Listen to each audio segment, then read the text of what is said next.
What's good, everybody? I appreciate y'all's patience as we got started a little. I lost my little streak of starting on time. There used to be people in the chat, but like when B Moses is on, you know it's gonna be starting on time. I had some camera issues, man. I had to figure out, but we appreciate y'all holding on and rocking with us, man. We've been excited to get on here and talk to y'all today after that big win yesterday at Penn State. Funky, what's good, brother? What's up, B Moses? This is probably the happiest Sunday that we've had so far during our little streak of potting. So I mean, it's a fantastic Sunday. We had a Michigan loss, an Ohio State win, and to top it all off at night, we had a nice Cavs buzzer beater win for Donovan Mitchell. I thought Yeah. my day couldn't get better. I was like, okay, my luck's running out a little bit, whatever. And then Mitchell just came there and just gave me one more thing to be happy about. So I mean, it's a beautiful. When you wake up on a Sunday and your team's the favorite to win the national championship, you can't be too upset. So, and you should really just be stoked. So that's where I'm at right now. Absolutely, man. Absolutely. But unfortunately, everybody's not stoked for us. Funky, we got fans within the fan base that I predicted last week. Remember, I went on my little rant, my little beat Penn State rant, Mm-hmm. and I said fans are going to say it's just Penn State. This should be a routine win. Who cares? Why is Ryan Day dancing? Why is Jim Knowles dancing with the kids? Who cares? Yeah, we getting all that stuff. We're gonna get to that. We're gonna talk about the game, but the haters are just out in full force, man. They're so butthurt and just disgusted. It's ridiculous, man. But let's talk about this game. And shout out to my dude El Maxim Bay. Those waves are weak, man. Listen, I'm in between haircuts. My waves ain't popping as much today, but I'll be back next week anyway. Funky, dive in first, brother. What's your impressions about the game? What happened in the game, and just your overall thoughts about that victory. Yeah, no, I mean, I can't lie. After that first possession or possessions for each team, I was like sitting there. I just finished my I had a cross country race that morning. B Moses raced really well. Jumped on my phone to watch the game right on time. And I was like, this is gonna be a long day. Wow. But then all of a sudden, just like that, we something switched. I'm not sure what it was. Maybe just Chip Kelly really started, or I mean, Chip Kelly had the game. He was the real MVP yesterday. We can talk about like how good Caleb Downs was, how good Davison Igbinosa was, but Chip Kelly to me was my MVP. So he when he started to cook, it caught fire, and the Buckeyes were really pretty much unstoppable offensively, besides for what that little mishap by Howard. But besides for that, we were pretty damn unstoppable, and we really should have lit up those guys way more than we actually did. But it seemed like people are running wide open, and just one mistake after another kept getting Penn State into that game. But Yeah. watching that game, that made me really positive as an Ohio State fan. I was like, this is how we should be playing Penn State. Like, I'm not sure if I texted you this, but I'm like, this is how we should be playing Penn State. And I know we're not crushing them, but it's just we felt like we were dominating, and I never really felt like we are gonna lose that game after that our first quarter really. Right when we got that first touchdown, I was like, okay, we're back into this, we're fine. Penn State, we're gonna be chilling, and that's how it was. Drew Aller was that the worst game he's ever played. That was horrible. It seemed like he had a stadium pulse in his own home stadium in the biggest game of his career. Uh, he looked like crap out there. And we were talking during the week about who we want to see at quarterback. Do we want to see the backup or Drew Aller? And I want to see Drew Aller out there. I genuinely did. That's on text with D Moses. I said I want to play Aller. I don't think he's very good. And guess what? He was horrible. He kept us in that game. That plus our defense played amazing, but sometimes a really great quarterback can outplay how a great defense. But he's just not that guy, pal. And I liked when Will Howard showed him up at the end, and all of our players really showed up. I'm sure he was talking more trash on the field because they seemed like they hated him towards the end of that game. And Will Mm. Howard knew about it. David also knew about it when they're standing on those bleachers waving away the fans. But I mean, it was a beautiful day. What a win by the Buckeyes! And the two words I'll say from that game is we are tough. We are tough. 3 words, but we are tough. So, I mean, that stand was amazing. I'll let you get into stuff now, but yeah, I mean, what a beautiful game, and I'm so happy for Ryan Day, and I'm so happy for Chip Kelly, and I'm especially happy for Will Howard, because we know we would have lost that game even by 1 point. Will Howard people would be calling for him for Julian Sane. So, Yeah, for sure. All of that you said. It was tough seeing us spot them 7 points with that pick six. That was rough. In the moment, I was just thinking, like, you got to be kidding me, man. Like, are you serious right now? But it was too early for me to just say, oh, this is over. Like, this is a bad omen. We're gonna lose. No, it was too early for that. I was pissed, but I wanted to see our offense get out there. and we did, and we went right down the field. And I was like, oh yeah. I was like, at that point, after that first touchdown drive, I knew it was a wrap. I'm like, we're going to beat them. And I felt we were going to beat them going into the game. But after the pick six, you kind of got to get revved back up. You know what I'm saying? And so after that first offensive drive, I was like, oh, yeah, and stop us. So, yeah, Will Howard, the fact that Will Howard, I guess I want people to understand, and I keep saying, like, Will Howard's not C.J. Stroud, because I think people's expectations of him coming from Kansas State, I don't know what they are. I wasn't expecting this, number 1 draft pick, just incredible, consistent ball placement specialist, Stroud Jr. I expected a tough guy who can use his legs, who's capable of making throws, an experienced guy, a leader. Kansas State people praised him for his leadership in this Chip Kelly offense. And, he's been that. I expected some imperfections, and he showed that. Now, obviously, that doesn't mean that we're justifying the imperfections. He has to be better, and he knows that, but it just seems like he always makes up for it. Now, you can argue we're playing with fire, but I think he's going to continue to get better. I think he's going to continue to rise to the occasion. He goofed that fumble on the sideline. Brother, you got to secure that ball. Now, listen, great effort by the Penn State defender. But you still, in the coaching session, secure that ball, especially as you're approaching the goal line. You know what I'm saying? You can't be cute with that. But look, he bounced back. He made some really good throws. He missed a couple throws too. He didn't have a great game, but he made the plays necessary to get us over the hump. I'm still rocking with Will Howard. I still love the kid. I think he's a great leader on and off the field. I think he'll continue to get better and settle down and all of that, man. Remember, he's coming from Kansas State to a much bigger stage as the Ohio State quarterback, playing in places like Penn State. So I haven't given up on Will Howard. I know some fans are just like, upset with him. But anyway, you mentioned the stand. I coined the phrase, the goal line stand clan for these Buckeyes. It seems like they keep making a fourth down or either fourth down or goal line stands. And it's just like, don't let that slip by, y'all, because we've lamented in past times of not being able to get that stop. And we're getting that stop, y'all. Our defense is like amazing with that. And they stood up. My dude, Dewan, in the chat, he mentioned Knowles as his MVP. I can't disagree with him. Knowles, I thought, called a great game. Our defense played extremely well. They gave up a couple things, early on, a little quarterback scrambles, but we adjusted. We got better. Man, shout out to my homie Chuck D on X. Great follow, Chuck D. He posted something about this is the first time in 10 years that Penn State has not scored an offensive touchdown. So again, y'all, we can nitpick. We're going to talk about stuff that could be improved, but that's an amazing stat, y'all. So look, I'm going to stop there and I'm going to circle back. Funky, I wanted you to jump in because I've been going a little too long. I want to check something. Didn't we not let them?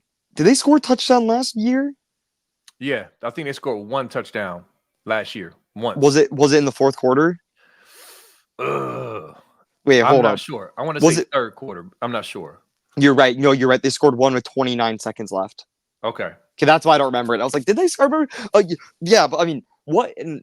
That's right. In the back of the end zone. That pass in the back of the end zone. Yep. Pretty much played 2 full games versus Penn State, and we've let up that 1 dead time touchdown in the last 30 seconds of the game last year. So talk about Jim Knowles stepping up to the plate. And we talked about all the talent, but the talent means nothing when we play bad and everyone just craps on Jim Knowles and literally calling for him to be fired. I've never seen a fan base turn on a guy so fast in my whole entire lifetime. Because Jim Knowles, when he came here, our defense was horrible.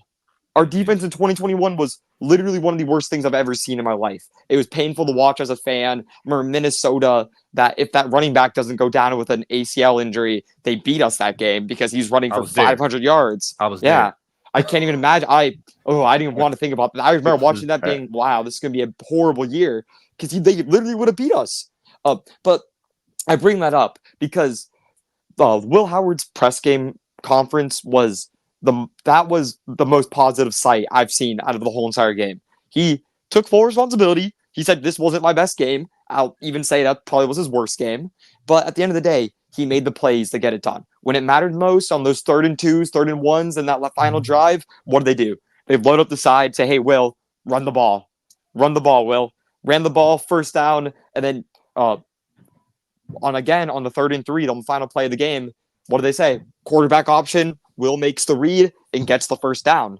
Yep. Comparing that to some CJ Stroud interviews, I love CJ, and he's obviously he's a superstar in the NFL, but his press conferences sometimes really was alarming to me, especially when he would not really step up to the plate and kind of when he been asked why he wouldn't run the ball, he's like, that's not my job, I'm not a running back, and he make those comments. That always kind of had a bad taste in my mouth, and I didn't see that at all with Will Howard. So he doesn't have the talent of CJ. He can't throw the ball as well as CJ, but from a pure just standard of, at least in my opinion, of taking responsibility and really stepping up as like a team captain and leader, he hits all those check marks. And that's what I want to see out of my quarterback, especially on a team like this, where we have the defense to back us up, we have the wide receivers to back us up, we have the running backs to back us up, and the O-line yesterday played like they had throughout the whole entire year, besides for that Nebraska game, and they looked like one of the best offensive lines in the country yesterday. Yesterday. So a lot of positives, and this Buckeye team keeps stepping up to the plate, and they're playing well when it matters. And then we're gonna get pretty much our 2 biggest home games in the last couple of years, back-to-back weeks coming up. So that Indiana game setting up to be a night game, or at least an afternoon game. So Buckeye Nation, they're calling for you. The Buckeyes are playing well. We're going to get Indiana undefeated, 10-0 Indiana in the horseshoe. They'll be a top by that time. They'll probably be maybe a top 5 team. So they're going to be undefeated. They're not going to lose to Michigan. So they're going to be undefeated, and we're going to have to step up to the plate and beat them. And there's no reason why we shouldn't.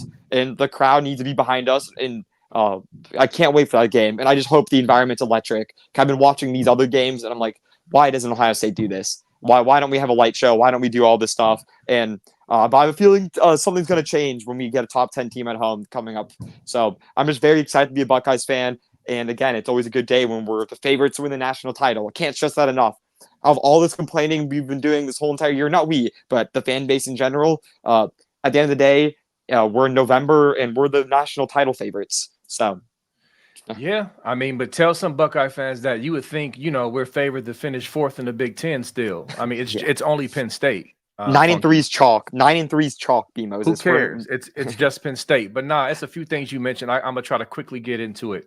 Number one, yes, kudos to Howard for using his legs to pick up first downs, some tough first downs. Kudos to our running backs for opening holes for him. Judkins and Henderson both just killing cats, leading Will Howard to those first downs. Yeah, you talk about toughness. This team has been tougher than people have tried to give them credit for. But the narrative is going narrative, if you're not satisfying at a certain level. But whatever. I will say one thing about CJ Stroud. And I've been on my soapbox with CJ since he was here until now. I'll continue to be, because I think there's some false narratives about CJ Stroud. And I'm just going to put this out there because I've heard people recently talk about he's afraid to run and didn't want to run, all this other stuff. Listen, remember the Northwestern game?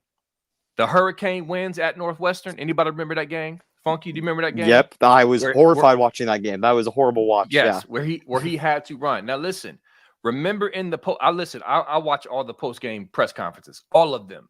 So CJ at the podium said, I asked Ryan Day, can I run more?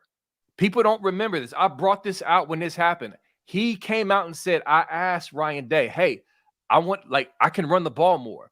But he said Coach Day is the one who was holding him back. Later on in the presser, Ryan Day was interviewed and he confirmed it.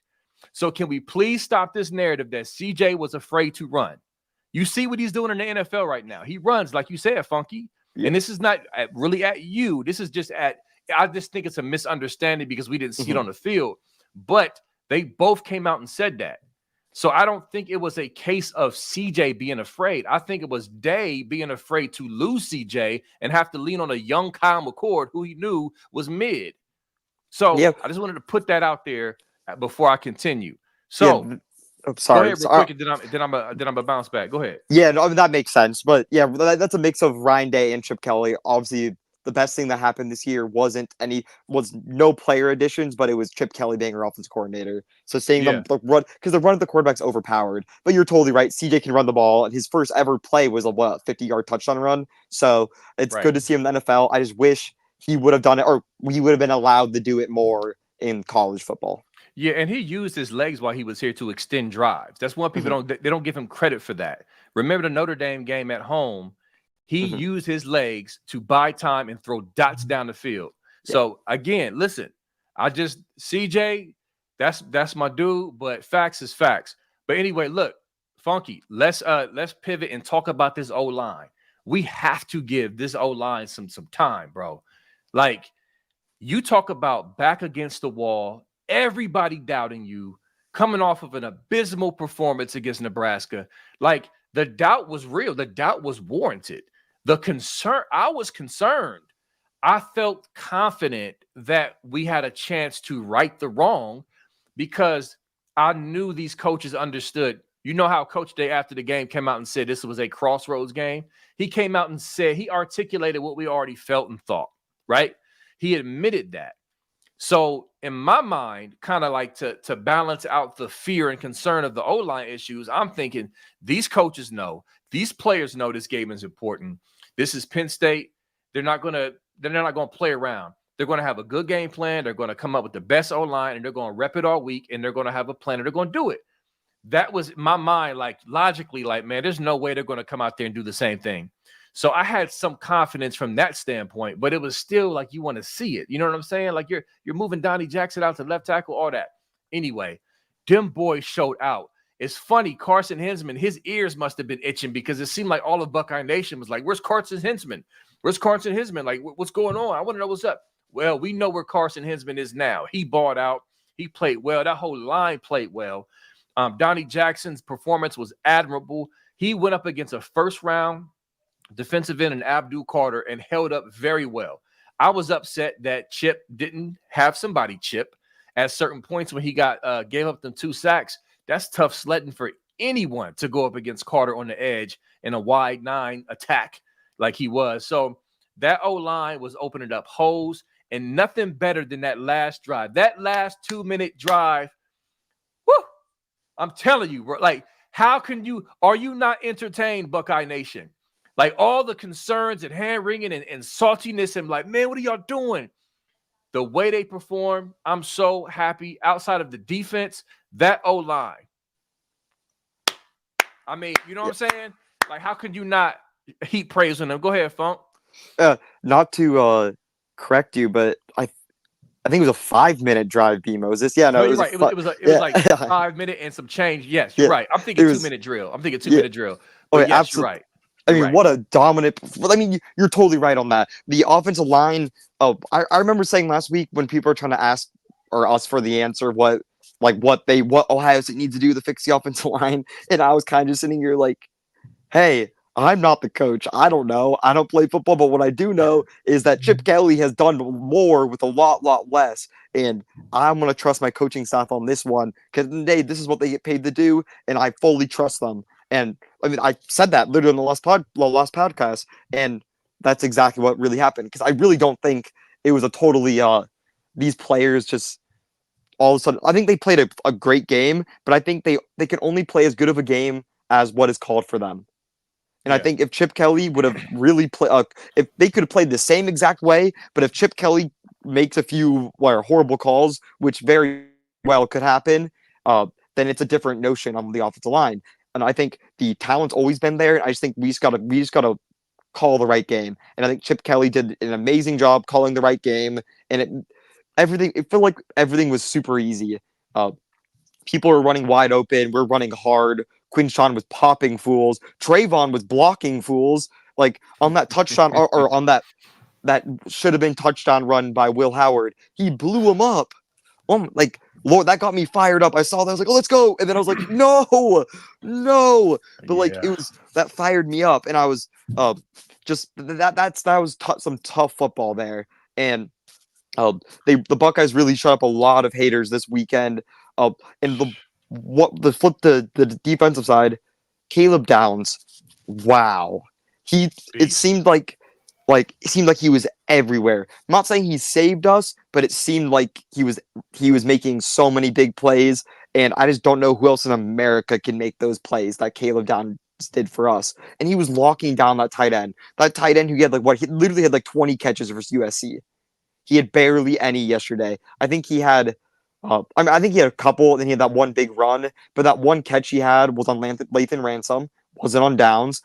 But when Downs was on him, it was nights out, Lockdown. Yep. lockdown, and that makes me very promising for the Michigan game because Michigan's only weapon offensively is Colson Loveland, and I'll give me that Caleb Downs Colson Loveland matchup any day of the week. Yeah. Yeah. Straight up and down, man. I'm so excited, and this clock is ticking. So let me see. What else do we need to get into? Okay. So Penn State fans, what's funny is Michigan fans have been worse than Penn State fans have been. But you got some people talking about there were some bad calls and the refs, the refs cheated for us and all this other stuff. Listen, man, that game was cleaner called than most of these games we've had recently on both sides. There was some idiots trying to argue about Iggy's pick. Like I can't remember seeing any more clear of a call than that one. It was clearly an interception. Like, what are you watching? Like, that was stupid. And then one of the biggest things they're complaining about Penn State fans is the taunting call. Listen, man, we've seen plenty of times the referee throw the flag for a guy standing over taunting. Do y'all watch college football? Now you can argue that, okay, you don't like it, that's a dumb call. Okay, you can argue that, fine. But it's something that has been consistently called. You can't do that. It's one thing players popping off at the mouth back and forth on the way back to the huddle. That's a given. But when you're standing over somebody talking right there, the ref was right there. They're going to call that. So miss me with that, oh, the refs are cheating for Ohio State. No, your player was being a goofy. He knows that. So, I mean, other than that, I mean, I thought when I saw the ball go over the pylon for Will Howard, I had to admit it's over the pylon. And it sucks that we about to waste this drive because it went over the pylon. We could clearly see it.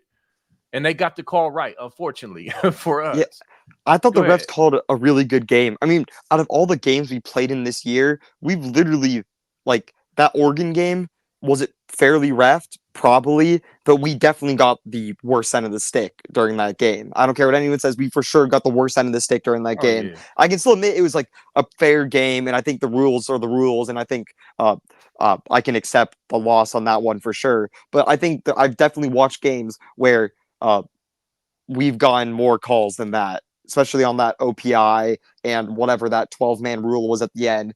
Weird rules that they literally changed the week after. And then that Nebraska call that they fully overturned a few days after the fact. So talking about getting screwed over by the refs, I mean, we've been on the center of it throughout the last couple of years with the targeting call on Marvin Harrison, the strip fumble in the Clemson game 2019. So it was finally good to see us get some 50-50 calls, even though it felt not like 50-50 and more like 90-10.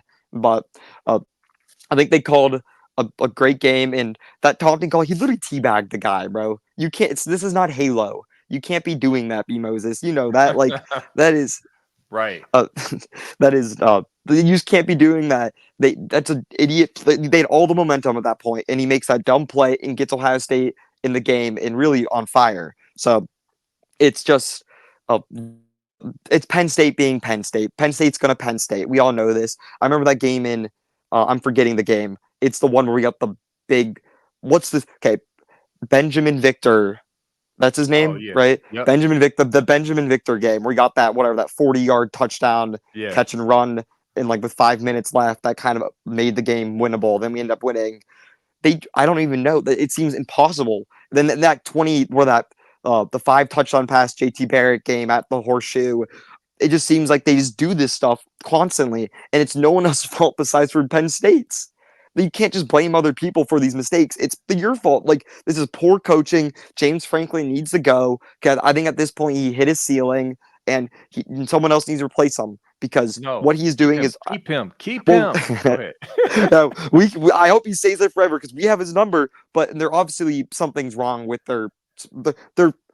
If this felt like it feels like they're about to start something. It seems like Penn State's about to start something that I'd like to call the Stallions plan, where you hit your platoon and all you can do right now is turn to something cheating. So it's either fire James Franklin or start cheating. So if Penn State magically goes on a 3-year run coming up, then we all know what's going to happen next after that. So so that's the next step for them though, is either start cheating or fire Franklin. So yeah, and it's no. If you want to talk about we can talk about the Michigan game. It's all good. We're gonna get to the Michigan game, but yeah. I'm still on this. There's still things I want to talk about with this game because this is what I want to say. Because listen, first of all, shameless plug. I always tell y'all about my Buckeye Sports Talk with B Moses page on Facebook. I just hit 20,000, y'all. Just hit 20K the night of the game. So you know what I'm saying? I'm very, very happy and proud about that. I've been grinding with that page for a minute. With that said, just doing routine post. I posted the team dancing in the locker room, right? You know, it's a Buckeye page. Buckeye fans were like this. Let me post it.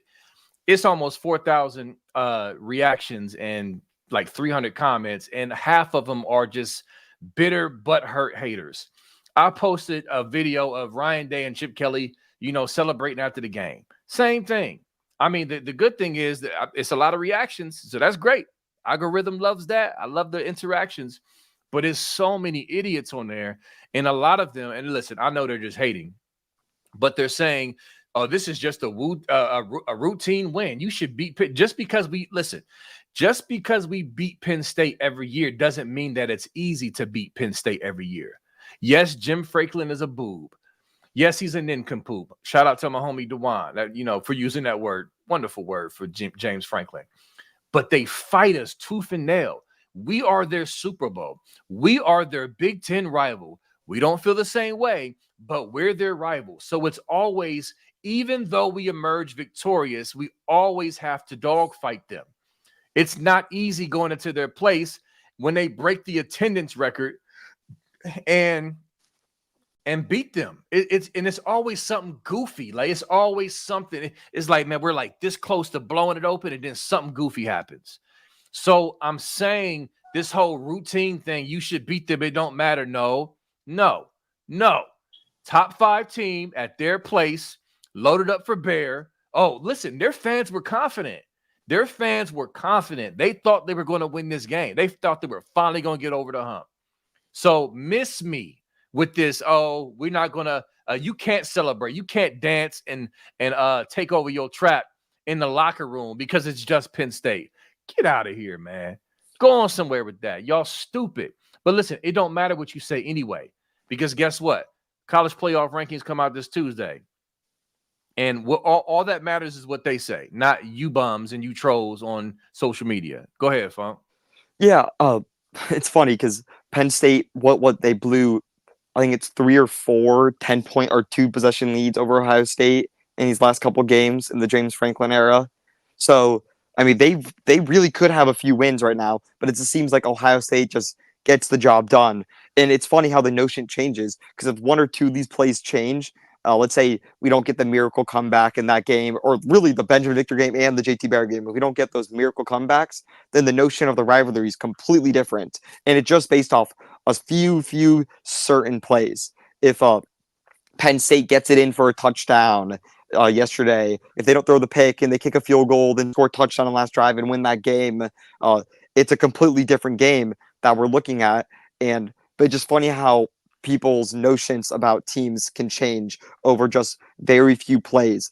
Because people call Penn State, it's like, oh, it's the same old Penn State team, blah, blah, blah. It's really not. It's a different team every year with their different challenges, different strengths that are always really talented. Think about the teams that we had to play. We had to play Michael Parsons, Saquon Barkley, Tracy McSorley. I'm blanking out the names now. That really good tight end that they had for a while. Multiple first-round offensive tackles, dozens of defensive picks. So they've had a ton of talent, and they've beat a lot of teams. I like how Michigan tries to own up and being like, "Oh, we like own Penn State." No, you don't. I mean, not as much as we do. We're Penn State's true daddies. Michigan has their fun with them, but at the end of the day, Penn State really just can't beat us. And it's funny because it's kind of BS that when you get your automatic opponents, that we're the team that got Penn State and Michigan as our automatic opponents. Those are clearly two of the best teams in the Big Ten year after year, and we have to play them every year. No other team really has that. Michigan gets to play Michigan State and us. Oregon, I think their only automatic opponent is or I think Washington. So it just we're their true rivals, and it's good owning them 24/7. Yes, it is, and we can definitely pivot to scum. It's funny, I'm laughing at Steve DeAce. Listen, nothing is more delicious than Steve DeAce tears, y'all. He's been smug. He's been, oh, so what? We won a natty.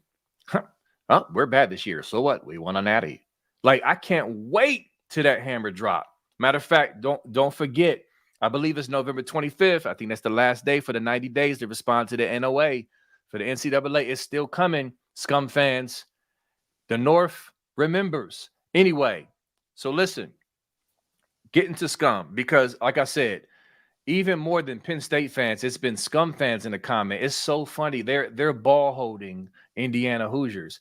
Ball holding is something me and my dudes say, like, you know, they basically holding another man's nuts to do something that they can't do or that they won't do this year, which is beat us. So now the scum fans have pivoted to Indiana. Oh, that Indiana L is coming. So they are besides themselves. They were just hoping and praying that we would lose to Penn State, and we did not.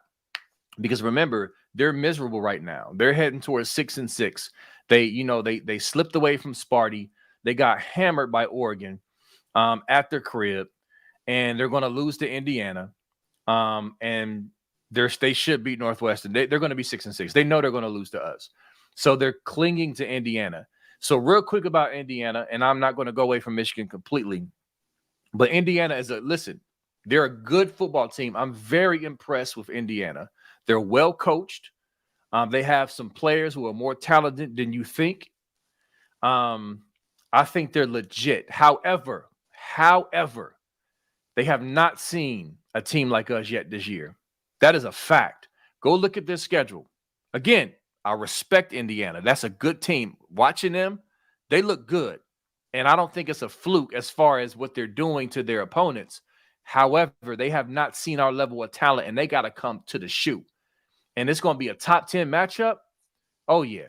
I know some of y'all are nervous. I'm excited about that game because we're going to be ready for them.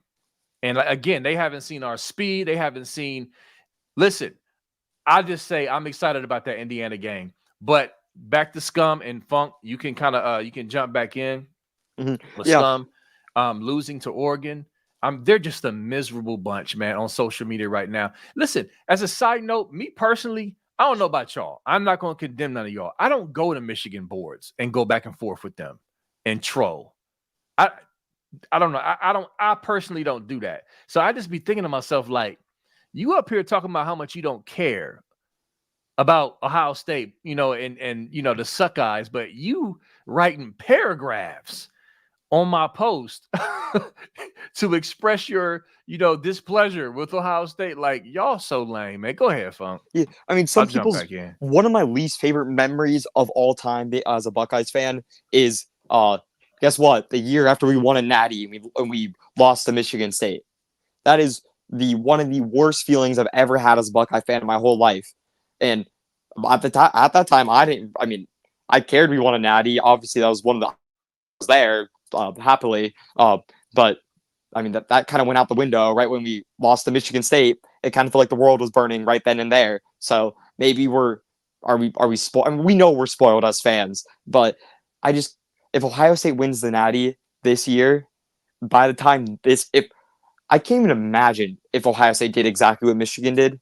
Like, are they that much of a poverty program that a Natty could make up for them being like our Natty, quote unquote? I mean, we can say whatever, even if no sanctions happen, they keep their Natty. I don't think I would give up win a Natty for what's looking like what's coming, right? Yeah. I mean, they're gonna go 6-6 this year. They're gonna be worse next year, and then they might be better in 3 years, maybe. If guys, I mean, with what recruiting class though? Because the recruiting class they're hyping up this year won't even come in until next year, and then as sophomores they might be okay, and then as seniors as juniors they'll probably be good, and that's 4 years. So if everything goes right for them, they're going to be decent again or good again in 4 years. Imagine that as an Ohio State fan. I mean, 4 years, that's like what, 1/5 of my life, B Moses. So like, I would never give that up for really what's going to end up being a fraudulent Natty that no one looks back on with any respect, even if nothing happens and nothing gets vacated, just like which I don't think will happen. But even if the worst case scenario happens, people still look at the Natty as a fraudulent Natty. And like just how we look at the Astros World Championship in 2017, no one cares about that. Everyone thinks it's BS and all that stuff. So if they're willing to get that for 3 or 4 years of actually complete irrelevancy, then sure, so be it. Stand all high and mighty on that. I personally would never. I'd much rather have a team like Ohio State that competes for a Natty every single year, and we're gonna win it soon enough here. It's just gonna happen. We've been we had a good field goal kicker. We'd probably be back-to-back national champions right now, but that's for another story. So yeah. But I mean, we can talk about that though. Thank God our field goal kicker made those 2 kicks yesterday. Yeah, I was gonna say that. What a 48-yarder! It was funny. I saw the 40-yarder and I'm like, oh, we ain't making this. We made it, in the 30-yarder, I thought we missed it. I'm not sure if it was my angle was weird. I was kind of watching it on my phone on a bus ride, so it was kind of hard for me to see totally. But I thought we missed it. I had to look at the fan reaction to see what happened. But we made that kick, and then I was watching the South Carolina game earlier that day, and it was like a 56-yarder. And I was like, just watch this. Ohio State kickers, the last time we made a 50-yarder was like 2013, if that one Twitter post I saw is correct. And he just like nailed the 56-yarder right down the middle. And I was like, oh my God. But hey, I'll be happy for now. He was 2 for 2. He did his job. Good for him.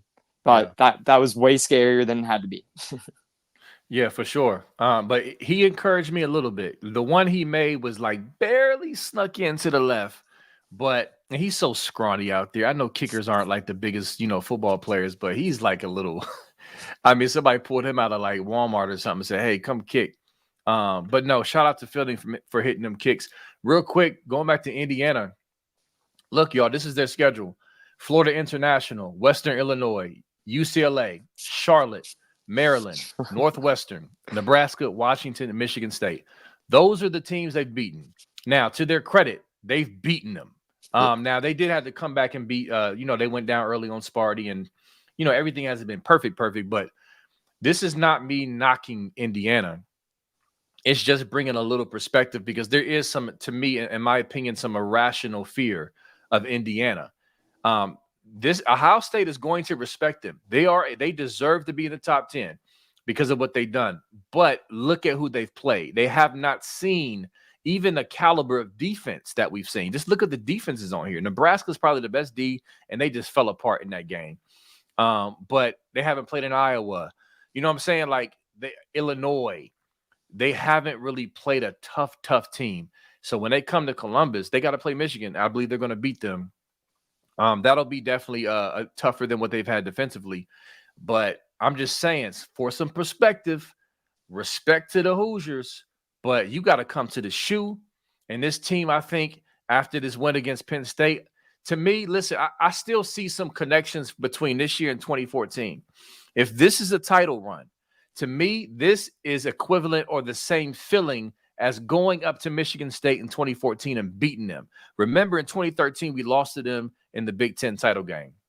And came back in 2014 on the road and pretty much blew them out at their crib. And that win just kind of reinvigorated them.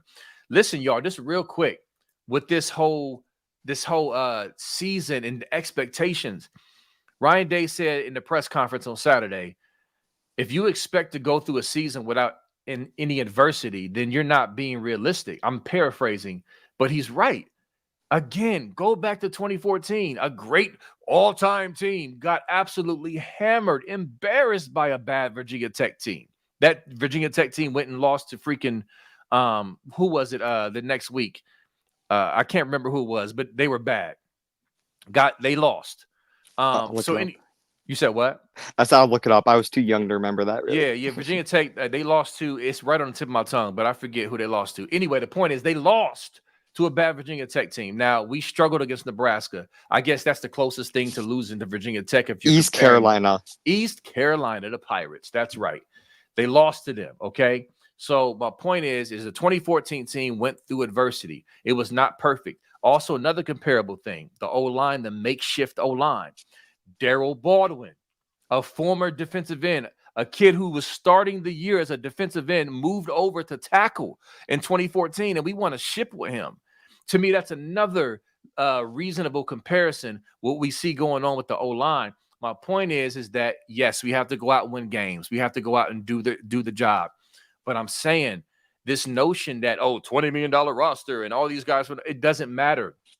These are college kids, and this roster is not like 100% perfect. There's going to be some adversity and there's going to be some challenge. And wins like this at Penn State with them brothers coming together, to me, it's like that Michigan State game. That fueled them for the rest of the season of 2014. I believe this game will do the same, going down the stretch, confidence-wise, and it's just a shot in the arm. You know what I'm saying? As a team coming together and gelling, that cannot be underestimated. If you've never been in a locker room, you won't understand. But I'm telling you, there's waves through a season. There's twists and turns and different things that happen that kind of help fuel the fire for the rest of the season. So I wanted to put that out there for y'all real quick. You got something to say about that, Funk? Yeah, it's all about peaking at the right time. We've talked about this. What if we beat Oregon, beat Penn State, run the table, go 13-0, come to the playoffs, win or get the bye in the first round, win the next game in the Elite Eight, and then lose in the Final Four? What do people say? Failure of a season, fire everyone sucks, blah, blah, blah. So what's the difference if we lose the Oregon, win out, and then go win in the Elite Eight, win in the Final Four, and then win a national championship? People wouldn't that easily could happen, and it's not like we can.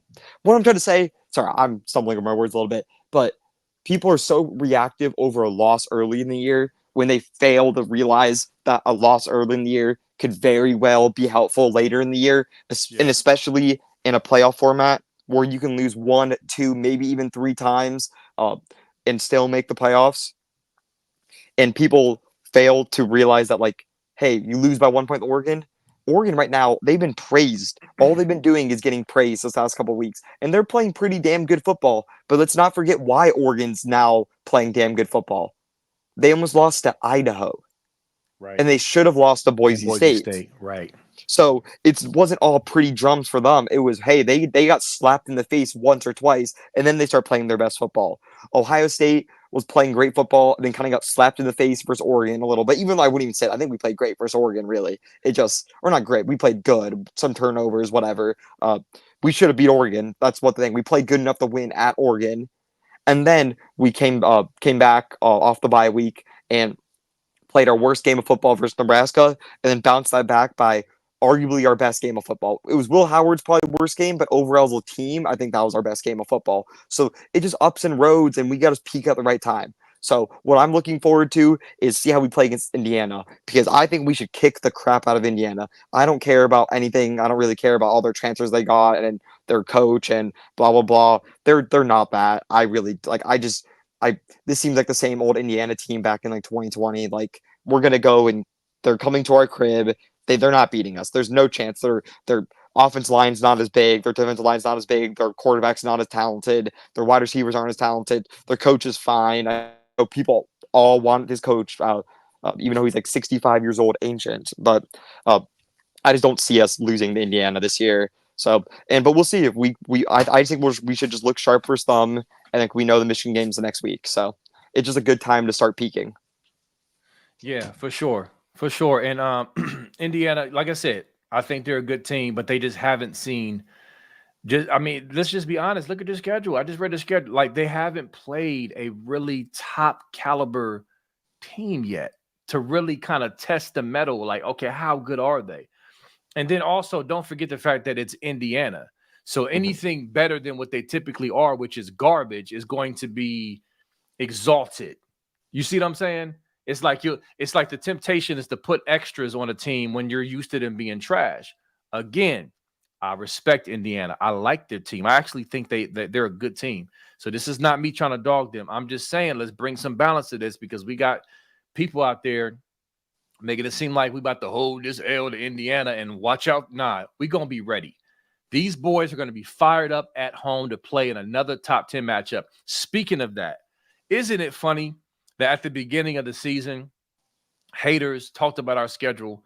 Oh, the worst schedule in America, trash. Oh my God. Even though we told you idiots that Washington was on the schedule. They were removed when they moved to the Big Ten.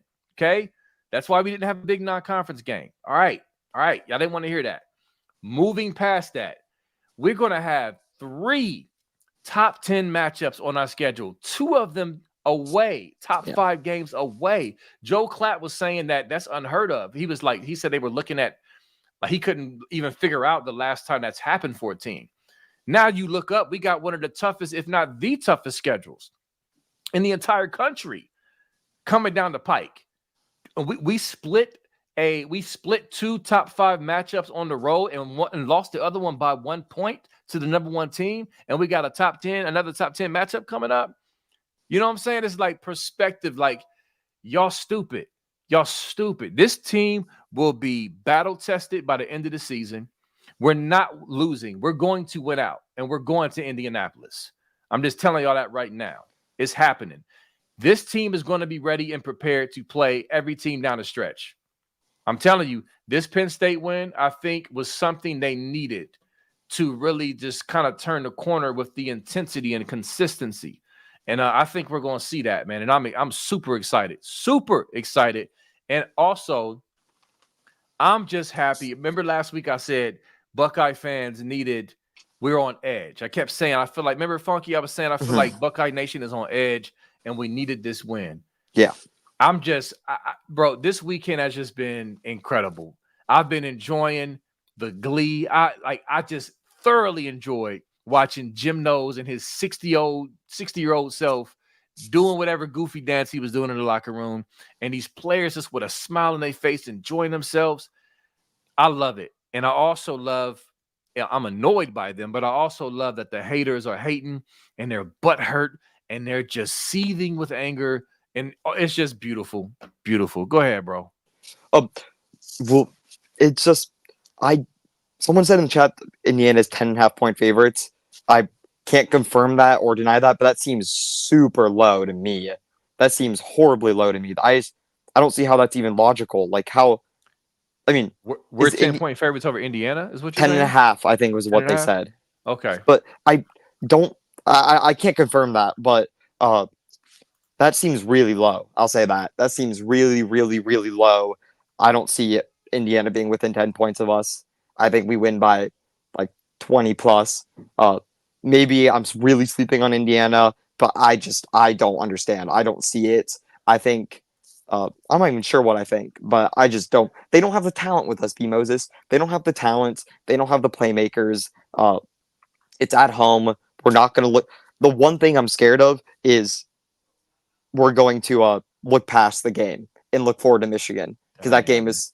I I hear hope you. I not. hear you. I I hope hear you. not. But I've seen it one too many times that the week before Michigan we play really crappy. So that's the only thing that'd be on my head, thinking let's just not sleepwalk going into this game and just look forward to next week. But I think because of the fact they're probably gonna be undefeated in the shoe, I Exactly. think it's going to be a game that we're looking forward to and playing well for. But we'll see what time the game is. I mean, I'm interested to see. Part of me, I hope it's a noon game because, like Kirk says, who's actually lived in this experience, that the noon games are better because you don't lose that extra day recovery. Pretty much, he said you lose pretty much 1, maybe 2 days of recovery. So uh, he just wants to make sure that we're just we're ready to we're ready to go for the Michigan game because I mean, at the end of the day, if we don't win that Michigan game, then everyone's very unhappy. I think we win both. I think we win out, but I just hope the boys aren't. That's a rough 2 game stretch, but I still think we're too talented and too good, and I think we're just gonna run past all of them. Yeah, I think the fact that Indiana is coming in is they're going to come in as a top 10 team. I think that's going to kill that looking past them stuff. You listen, it's going to be hyped up. It's going to be another game to see who goes to Indianapolis, bro. It's going to be game day maybe or Fox whatever. That in itself is going to deter because I feel you because usually it seems like we play Indiana or Maryland on the road before we play Scum or some team like that. But this is an Indiana team that's undefeated.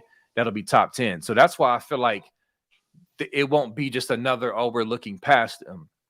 So I do think, I don't know. I think a 10-point spread, that's fine with me. I do think Indiana's good. And I just want to beat them. I'll just say that. Respect to Indiana, but they're not coming in to shoot and beating us. It may be a tough game, but they're not beating us. We're going to be ready for them. And they haven't seen anything like us on either side of the ball. And that's just a fact, right? Is that not a fact? So anyway, so yeah, enough about Indiana. I Enough mean, they about played. Indiana. Sorry, let's keep going. Indiana's played nobody. I'm sorry, I got to say that they've literally played nobody. That's an embarrassing schedule. And the fact that people are saying Ohio State's schedule was soft going in this year, like what a dumb take. What an absolute Yeah. idiotic take. But yes, we can continue now. Yeah, exactly. Nah, it's cool. It's cool, man. It's cool. So anyway, we're gonna, we're ending obviously at a different time because we started a little later today, but so we still got a few more minutes. But anyway, so yeah, as far as Scum goes, and the concern about them, I I feel if anybody's seen the movie Menace to Society, when O-Dog is about to walk out the corner store and he says, "I feel sorry for your mother." That's how I feel about you might be too young for that movie, Funk Menace to Society. It's a hood classic. You gotta Yeah, watch it if you I'm a haven't little seen it. old, a little too young. Yeah. But I feel sorry for your mother. And everybody knows what happened after that. I feel sorry for their mother. Like, I really feel like Ryan Day and Chip Kelly in this defense is going to just prison movie them. I think, listen, they're not good enough this year. They don't have Connor Stallions. It's at the shoe. We're going to be loaded for bear. Drink every time you hear me say loaded for bear. I think I've said that like 5 times now today. It's in my head for some reason, but bro, I cannot wait for that game. I cannot wait for that game. But anyway, whoo. How do you feel Listen, about? Oh, do you see the go ahead. offensive player of the games, B. Moses? Actually, no. I saw the defensive players of the The game. offensive player of the games. Outside, no, don't look it up. Don't I'll look it name up. you the names, and you got to tell me Okay. if you think. Okay, so there's multiple. The first one was Carson Hinsmans. Who do you think was the second one? Second offensive player of the game. Ooh. Either Judkins. It wasn't Will Howard because he didn't grab it as a champion with that pick 6. That automatically eliminated him. Judkins or Donnie Jackson? Okay, Donnie Jackson was one of them. Okay, there's Ooh. another. Name Okay. there's another. Who do you think the other? That there's multiple. So who do you think the Or next there's one is? multiple. Yeah. So you So you name said two of them. Hinsman, Jackson, Yeah. There's Fryer, Fryer. Yep. Who's the fourth one? the whole line. Was No, it no. McLaughlin? It was McGuffin. And who do you think the fifth one was? Tegra? Nope. They left Tegra off the list. They just gave it to them four. Okay, so then it They was a just ski. they isn't that Did I? pretty wild? That is wild. But was it Judkins? No, they only gave it they gave it to Donovan Jackson, Josh Fryer, Seth McLaughlin, and Okay, so Heisman. just the But they four. Okay. they didn't give it the Tigra or Tegra. Then that's pretty wild. I saw that on my timeline a few more minutes He ago. must But not have performed well, but listen, they deserve it, man. They yeah, deserve it. I'm so happy for them dudes, man. Let's go, fellas. yeah, You know what I'm saying? Like they deserve that, man. They came through in the clutch, man. And I forget who said we should do a quarterback sneak every play because we gained like 8 yards. But you notice how we mow them cats on sneaks that on the 1 yard line when we actually like snuck it. I think we yeah. got No, like 7 yards. we did two quarterback sneaks yesterday, and we got 8 yards total. Man, like so, yeah, them boys was balling, man. They was balling. They definitely deserve it. And I see somebody mention Downs again. Yeah, Downs. I want to see him. Did he return punts at all this past game? I don't think so. I Okay. know. I hope we I go don't back to think him so. returning punts. He was, oh my god, he was so good out there. I think giving it to him and David was or Davidson was a good choice. But I mean, man, Davidson was flashing. He played awesome. I think he graded out as like a 90.6 according to PFF, which is extremely elite. But Downs was everywhere. Like I just don't like he didn't like people were like I saw something on Twitter. People were like, well, you can't call him a great, an elite player, one of the best players in America because he doesn't create enough turnovers. I'm like, what the heck, man? Like, what are you watching? Like, is like that just like I just thought that was one of the dumbest takes I've ever seen. It's like Downs literally does every single. So this Downs returned a punt and a kick return, Okay, but they I see weren't it. good kicks. I see it. Yeah. Yeah. Okay. Okay. Yeah, I was wondering. Good looking out, chat. Real quick, Mickey, thank you so much, man. You be coming through with the 1999, man. I appreciate that. I do not take that for granted at all, man. Greatly appreciate the consistency, man. And even if you don't hit us with it, I still love you, but I appreciate when you do. So thank you so much. But yeah, I want to see Downs back there more. I know some people cringe at that, but I think he has the capability to break one, man. And so hopefully he can get an opportunity to do that and get this special teams going and whatnot. But we got Purdue next week, y'all. We got Purdue at noon. Hopefully this team comes out fired up, healthy, and they go out there and snatch their soul early. That's what I want to see is get out there against Purdue and just put your foot on their neck, choke them out. Purdue is a bad outfit, y'all. They're not good. They're bad. So I don't want no fiddle farting around. None of that. All right. Get out there, 28-0 them, sit the starters, and keep them boys healthy and keep it rolling. We're Period. 38, I think 38.5 favorites versus Purdue. So that seems like a lot of points, and Purdue just gives me a little bit of PTSD every year just from that one moment. So, but we're at home. You're right. Let's just stomp them, kill them. I'm almost a little scared because I mean, Ohio State's getting praised this week, so I hope they don't come out looking soft the next week. So, but hopefully not. I don't think we will. But let's just go out there and take care of business and go onward to play our last home game or last away game, and it is even a away game, a neutral site game at Wrigley Field. So, oh yeah, that's right. Yeah, yeah. Isn't Which is that crazy? That's crazy. Nope. It's gonna be 80% Scarlet though. Yeah, and no more a road game for Ohio State, assuming we don't get one in the playoffs. And we won't. We're gonna run the table and get either a home game or a playoff bye. So I mean, that's a great sight to see because now we no longer have to deal with stuff on the road. I mean, being on the road's so hard. So the fact that we don't have to go into Ann Arbor this year or go really anywhere on the road that's difficult is a blessing. So Yeah. if we lose a game for the rest of the year, it's gonna have to be at home or in a dome. So Yeah. I like my odds on that one.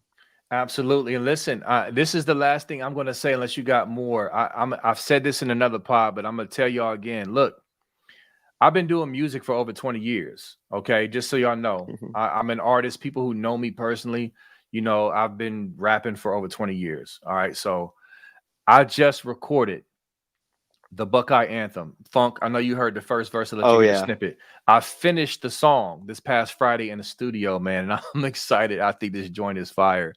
And I'm about to release it very soon. So it's a heads up for y'all. I was hoping and praying, like, man, we gotta win this game because if we would have lost to Penn State, that would have put a wet blanket on the excitement. But I got it done, man, and I think y'all gonna enjoy this joint. But I'm going to shoot a video. I'm going to shoot a video, so I'm just putting this out there now for those in the Columbus area, and I'll circle back when the specifics of locations and stuff like that come about. But I need volunteers. I need y'all to come out and be a part of the crowd. We're going to have a shot where me and my dude Ron Lyles, who's featured on the song, will be performing the song in front of a crowd. So we need Buckeye fans to come out and be in the crowd for the video shoot. So if you're in the Columbus area, I'll be letting you know, just putting a bug in y'all's ear right now that's coming. Okay, we trying to do this all the way up, y'all. So putting that little seed out there because I should have this joint out very, very soon. So wanted to let y'all know that. Anything you wanted to say, Funk? No, I'm all good. Just go Bucks. We're back. We're the national title favorites. This is a great place to be.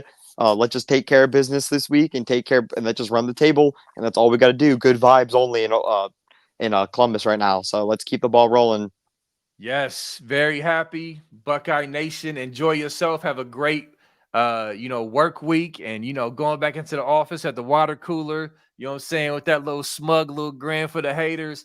All of that, y'all. Appreciate y'all. Love y'all. Kirk and Nevada's coming up at 7:20, I believe, tonight. 7:20. So make sure you tune into them. You know they're gonna have some heat.